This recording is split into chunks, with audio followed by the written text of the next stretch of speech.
Welcome to Afternoon Delight. I'm Keelan Swift. This show is for people who like a bit of music, enjoy watching films, or are just a bit of a gamer, and you are in for a treat today. And I'm Shah Lyons, and on today's show we have the first part of the cinematic history of Superman, a performance from band Born at Dawn, and a look into the obscure corner with this week's game, God Hand. We also take a look at the top 5 fighting game characters, and we have a special guest, Mark Howard, who will be talking about 60s Italian horror films. Welcome to the show, Mark. Thank you for having me. So, you're a film theorist. Can you tell us something about 60s Italian horror? Okay, what I'd like to do first is move it back a little bit so I can give you a little bit of a better understanding. For anyone that's a big fan of horror, you'll know the influence that Europe has had on the basic horror film industry as a whole. But Italy hasn't always been well known for horror. At one point, they didn't think horror would take off at all. We started earlier in the 20s with the first ever Italian horror film, which was basically The Monster of Frankenstein, their own basic development of it. Yeah. After that point, after a horrible war and stuff, we didn't have any more horror, not just in that country, anywhere else, but in Italy it took a lot longer to kick off. They originally tested it with Mario Bava's I, Vampire in the late 60s. Unfortunately, that wasn't successful. People would see sort of Italian names and didn't think that Italy could do horror films that well.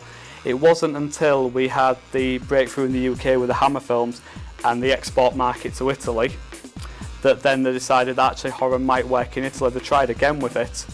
It was still fairly unsuccessful, but they did find that when they did the next Italian horror, which was Mask of Satan, it tested well with international audiences. Now what that did was give a massive influence to the American market. American market saw the way they were doing things. They wanted to develop their own ideas, but they also wanted to keep imports coming in to keep basically people in cinemas. Right. Now what we got after the Gothic era was the development to the Giallo era. Now this links directly with the American era as well, so basically you've got George A. Romero, who directed Night of the Living Dead. He worked quite heavily with Dario Argento on his next film, Day of the Dead. Right. So following these then became more popular in the American market and started to get this mix again. Then we moved on to, after that, the exploitation period, which during exploitation was then basically a case of special effects in films, producing stuff with a low budget and see if you can make it effective.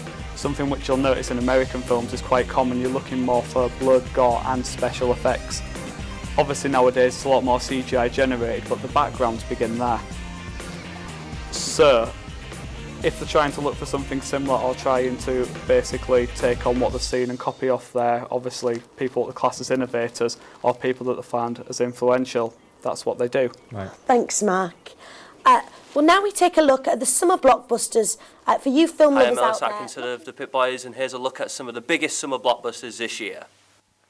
Idris Elba leads the charge in Guillermo del Toro's hyper-budget dream film, Pacific Rim. Here's the trailer. Today we are canceling the apocalypse!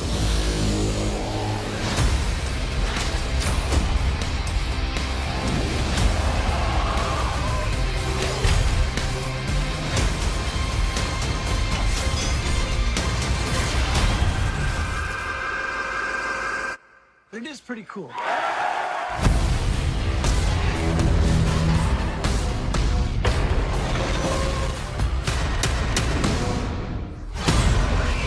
Pacific Rim. John Goodman and Billy Crystal star in the prequel to the 2001 hit Monsters, Inc. This time they head to college. Here's a trailer. The Scare Games! A super intense scary competition! You could totally die. And it's worth it! If you lose, you will leave Monsters University. Five. Behold, my brothers of Uzma Kappa! I have an extra toe. Not with me, of course. Let's begin the first competition! Good luck, ladies. Thanks! We're gonna rip you to pieces! The third installment of the Cornetto trilogy, The World's End. Nick Frost and Simon Pegg go on an epic pub crawl and battle dark forces. Here's the trailer. Ever had one of those nights that starts out like any other? but ends up being the best night of your life. I did. Our goal that night was simple. 12 pubs, 12 pints, from the first post to the world's end. But that night, we never made it. I saw the boys the other day. We're going to go back to Newton Haven. Why? 5 guys, 12 pubs, 50 pints. 60 pints. Oh, steady on, you Alky.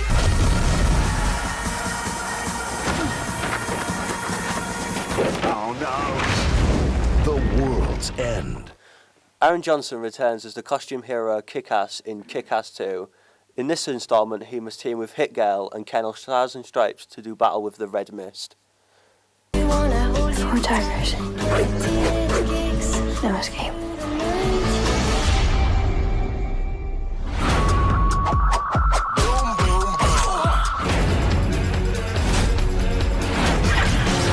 Game on! I know a girl. Aren't you tired of being on your own? Don't you want to belong to something bigger than you? I've got a hunch. Together we can make a difference. Hell yeah! What do you say? You in? Why the hell not?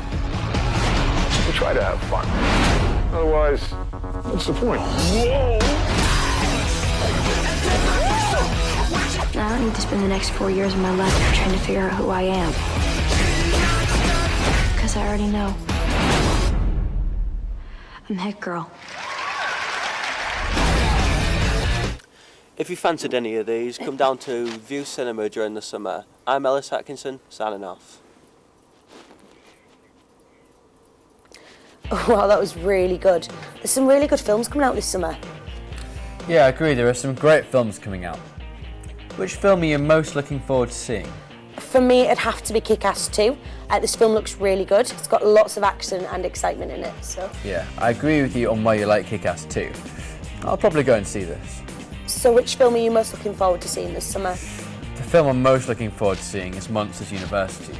The first one was amazing and I can't wait for the sequel. Yeah, I agree. I think it'll be a big film and I'll be definitely going to see Monsters University. Right. Now we are going to the Obscure Corner to find out what hidden gems you guys have missed out on.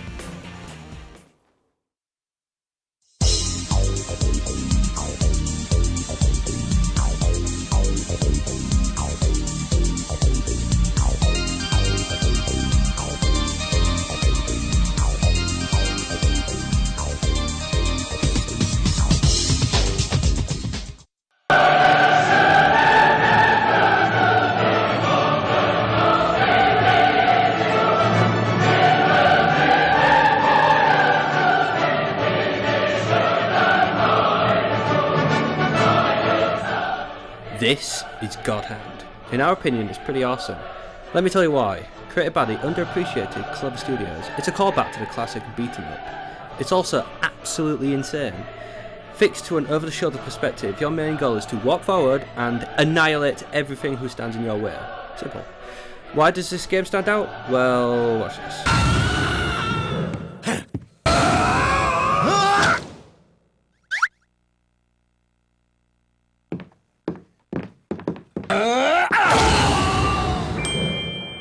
Yeah! If you don't think that's awesome, then I'll explain in the in-depth parts. You play as Gene, a cherry chap who's harnessed to God Hand. His girlfriend bullies and tortures him on a daily basis, so he relieves stress by beating up absolutely everyone else who stands in his way. This attracts the attention of this frightful four, who want the God Hand for evil deeds. That's about it. The game plot isn't exactly award-winning, and that's not why you should be playing it. It's not like other games where you pay £40 for an interactive Michael Bay film. It's about gameplay, customization, challenge, and I mean challenge. Finishing this game is harder than learning an actual martial art. People complain that this game is difficult. I think that's what makes it so great. When you finally start unleashing a beatdown after countless game overs, you genuinely feel like a god. And with that, you will have fun, because that's what games are meant to be. Fun. Unfortunately, seems no one likes fun, as this game bombed when it was released, both critically and financially. This was the last nail in the coffin for Clover Studios, but was this truly the end?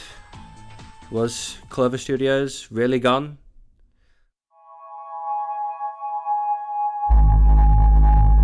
We can fight our desires. Ooh, when we start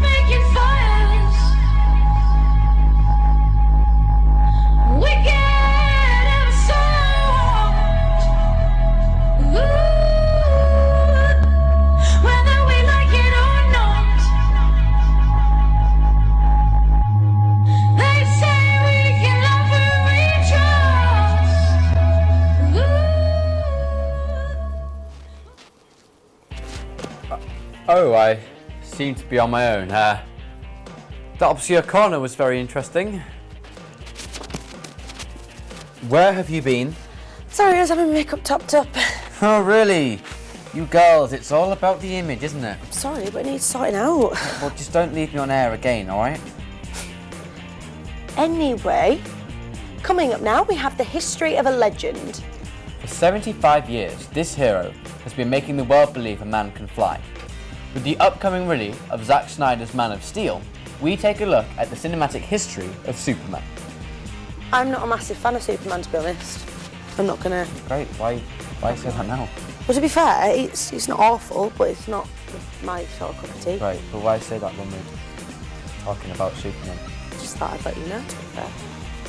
Right, what is it that you don't like about him? I just don't like the whole tights and the whole cape and the blue and red thing. So basically everything that makes Superman Superman. Pretty much. I'm a massive fan of like The Thing and Fantastic Four and things like that. Well, what's that got to do with Superman then? They're all like... about that now? Well, they're all superheroes. Right, so, okay. Fair enough. Do you prefer Avengers though? Fantastic Four? I've never seen Avengers, so... Never seen Avengers? Never seen Avengers. Right, okay. Just, again, it's not my cup of tea. Not your cup of tea? It's fine. Nope. Not everyone has good taste. No problem. Thanks. It's not that bad. I mean, I like films, but just Have you actually seen any of the Superman films? Nope. So how can you form an opinion on it just like that? I used to watch the animated series, if that counts. When I was like 10. Not really. Are you going to go and see the new film? No. Well, it depends on what everybody else wants to go see, but I might do. Great. Here's the cinematic history of Superman, making the world believe.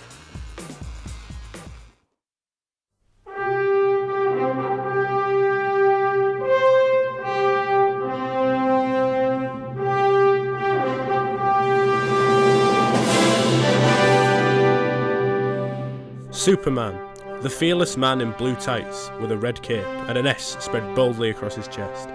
Over the years he has been everything from comic book to radio series to cartoon, TV show, film star and a pop culture icon. Join us as we take a look through the cinematic history of Superman.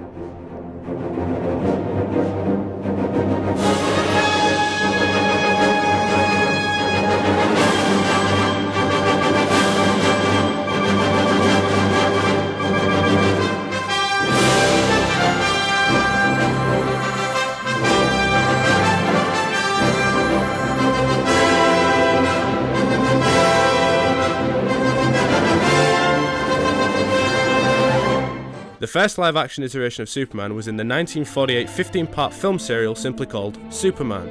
Produced by Columbia Studios, the serial starred Kirk Alyn as the Man of Steel and featured the first on-screen Lois Lane, played by Noel Neill. Assuming for a moment that what you say is true, how can we avoid this disaster? It cannot be avoided. It is a natural evolution of nature, a force that even we Supermen are powerless to prevent. The series was successful enough to earn a sequel, Atom Man vs. Superman.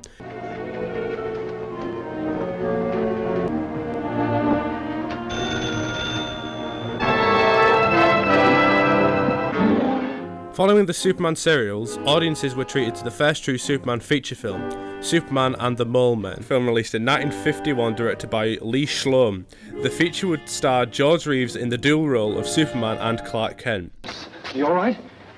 What happened? Answer me. Hello? Hello, who's this? The film was also created as a pilot for a television series called The Adventures of Superman.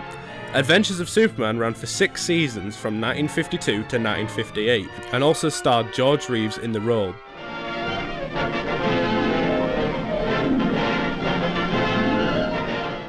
Reeves grew to become the true image of Superman to a nation for nearly a decade. The Adventures of Superman was hugely popular with American audiences. However, Superman's cinematic track would fall apart in 1958 with the sudden death of George Reeves. There were many attempts to bring back the Man of Steel to the screen within the next decade. The world had changed its attention to Batman, who had become the new hit character with audiences. Holy ashtray, he did tip us off. There were 3 men in a boat with 4 cigarettes and no matches. How did they manage to smoke? Superman would not return to screens until 1978. So Mark, what's your opinion on Superman? Unfortunately, like yourself, I'm not really a big fan of Superman. Right. Okay. Fine. I know it seems like we're starting to bring a little onslaught together here, but I just don't understand his purpose. Firstly, he looks like he's just left the ballet. This is something we criticise Robin for, and we don't see him as a main character because he dresses like he's left the ballet. Okay, Exactly. but costume aside, let's focus on the actual superpowers that he has. He's pointless. Pretty cool. He flies instead of birds. Most planes can fly. And No, we birds. don't call a plane a superhero. Birds. We don't say it's I think if birds. Superman was in the sky and he went past a plane, he could probably carry the plane off. Nah, I disagree. I think he's strong Totally enough. disagree. He's strong. Well, yeah, but what's the purpose in that? Why is that ever going to be beneficial? He's going to owe money to the airline. He's going to have upset a lot of people. He's going to have scared people. As a matter of fact, as far as superheroes go, He's the worst one, yeah, isn't he's he? probably the worst. He's probably the worst one. He's one. the most pointless Not one really. ever. Most superhero films end with a whole city being torn apart anyway. Yeah, but There's the buildings that collapse and people always end up dying. Whereas he moves the city, which still destroys it, just in a different way. I still say, obviously, if it was against like the Hulk and the Thing versus Superman, I'd probably go with either the Hulk or the Thing. Right, the Hulk destroys more than Superman. But If he's out of all the massive. superheroes, the Hulk destroys the most stuff. But he's huge. And he does it in quite a friendly sort of way. Yeah, he's like Jolly Green Giant, He isn't only he? becomes a superhero when he's angry. How is that friendly? Because then he uses it for good. Yeah. And that's what makes him a better superhero. I suppose he just gets aggressive because, you know, maybe not a lot of people like him, and I feel quite sorry for him, to be honest, the Hulk. Exactly, you know. I think if Picking on someone him. bought him a cup of tea. Couple of Copeland steak bakes, you're alright, aren't you? Yeah, or some bourbons, you know. Anything you can basically put with your superhero. Okay, well, if you had to pick between Avengers and Fantastic Four. Well, actually, there is more to Superman than we think. Tomorrow we have part 2, The Quest for Justice, and I can't wait for that. Personally, I can't wait to see the new Amazing Spider-Man as Superman, I think it will be amazing. Later we have a performance from Born at Dawn, so stay tuned for that. And the top 5 fighting game characters. Now we join our guru with his weekly ultimate knowledge, Luke Stanley, with his Lucasm of the day. I actually quite like Lucasms, to be fair. Oh, if you like some Yeah. of them. That's good to know. Yeah. Quite a fan of his Lucasms and Nice. his Yeah, weird little ways. Good. Yeah.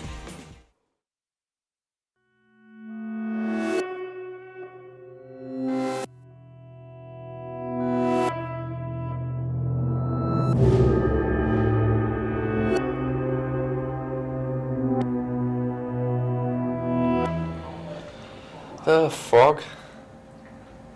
Because they can jump really high. And they start off in a pond where they can swim, so you get the best of both worlds really. You start off swimming around, mind your own business, and then you go on land and you're like, cool, let's have an up about. And then they start, just bouncing away. And they all sort of chilled out, look as, just high. And they just look sat there, just, monging about. Unless, of course, they get caught by a cat or a dog, get eaten alive. That wouldn't be very nice. Probably a toad. They have more chance of not getting caught by a cat or a dog. Yeah, and frogs, they have a chance of getting lawnmowed over. Toads don't really, are too big. They go in your lawnmower, you'll know about it. You'll get toad juice just squirted everywhere. So yeah, probably a toad. And nothing messes with a toad really. If it's got a bigger toad or a nasty toad in the pond, it can just go on land and be like, see you later, big toad, I'm off to another pond to bounce in and around. And plus they have really long tongues that could come in handy. Well, that was interesting. So, Mark, what do you think about the Lucasm of the day? I think right now we're looking at the next idiot abroad there. So, Keelan, what animal would you like to be and why? I'd like to be a lion, because I'd be the king of the jungle. I'd have a cool mane of hair and big teeth, so yeah. What about you, Shra? I'd probably like to be a snail. They sort of carry their houses on their backs. They've got their own type of moisturiser, no romantic relationship problems, and they're tiny, so they do avoid the danger. Snail. A bit slimy and ugly. I can see the resemblance, actually. Bit harsh. Don't talk to me. Your face. Don't talk to me. Okay. It's fine. So I can see the resemblance. Mark, what animal would you like to be and why? I think I'd be an elephant so I can avoid issues with lawnmowers. I wonder what tomorrow's Lucasm of the day will be. It's time for our daily top 5, with today's being all about fighting game characters. This is going to be amazing. I do quite like the whole fighting game thing. you I actually do. do like I like something? something. I like Right. something. It's quite fun. It's good to know that you actually like something that we're talking about, isn't it? Do you know what? I always get really confused because like when you got the controller and I'm like, which button do I press? And Right. I end up knocking myself out. Which button to press? Which button to press confuses me every time. Alright, great, well, check this out. There we go. One of the main draws of a fighting game is their colourful cast of characters, ranging from epic martial art masters to giant blobby things. Everyone has their favourites. Today, we count down the best of the best, the ones that we think will stand the test of time. If you disagree with us, it's fine. You're just wrong, that's all. So today, we count down the greatest characters of all time. From the top, number 5. Everyone loves Street Fighter. It's the quintessential fighting game. For number 5, we are going to pick one of the most technical characters in the series. This guy.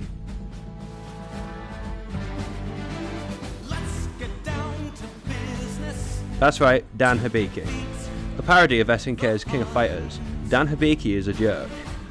Dan is bad on purpose, but here is a secret. He's actually good. There is something special about watching this blubbering idiot beat top tier characters with ease.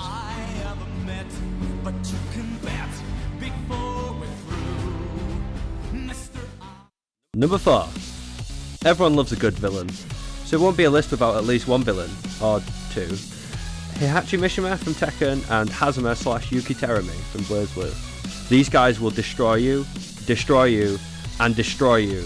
The reason we've picked both of them is because we can't distinguish which one is better. Hazama is cool, Heihachi's badass. Number 3. Games are violent. If you like fighting games, then you know who I'm talking about.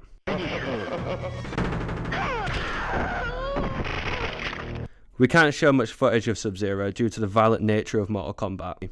Sub-Zero himself is so good, he created a rating system. Every time you see an age rating on any game, thanks Sub-Zero.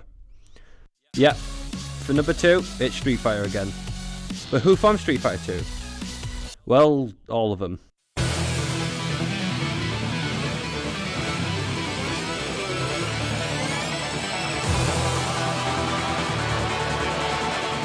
Ryu is the most recognisable fighting game character of all time. Chun-Li is the first lady of fighting games and helps define female video game characters. Guile is the living embodiment of America. The cast of Street Fighter 2 is the most memorable cast of characters in a video game.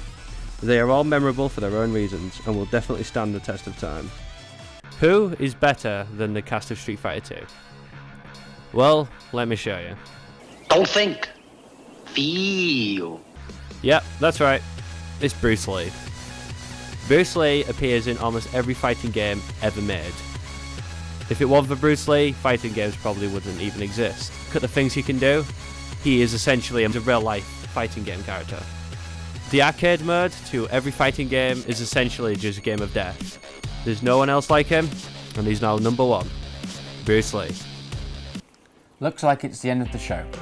But I hope you guys at home have enjoyed the show as much as we have. On tomorrow's show, we will be looking at the second part of the Superman cinematic history. We'll be hearing about the next-gen consoles. We'll be rejoining the Obscure Corner. Also, we'll be taking a look at the latest gaming tournaments in Gameline. And we have a very good album review, 2 very special guests, and finally, a live performance. And to finish today's show, we have Give Me a Gun by Born at Dawn. We hope you have a lovely afternoon, and we will see you the same time tomorrow.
Hitchcock, give me a gun.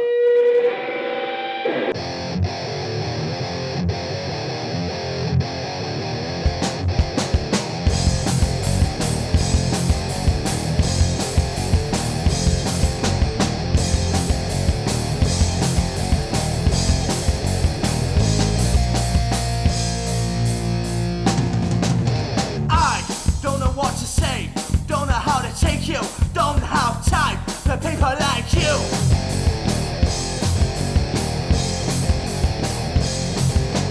You're one of those kinds, looks down on others that ain't a bitch like you. Give me your gun, I wanna shoot the ignorance in you. I don't need this in my life.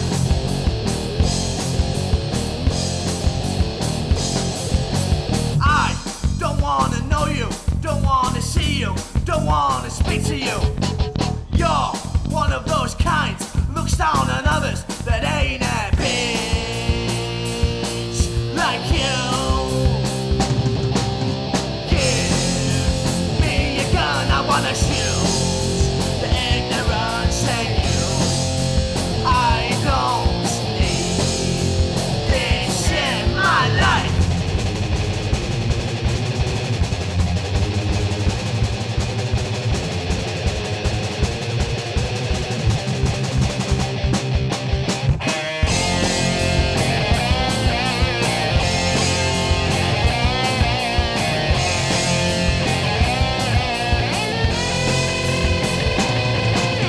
Give me your gun, give me your gun, give me your gun, I wanna shoot the ignorance in you. Attack out.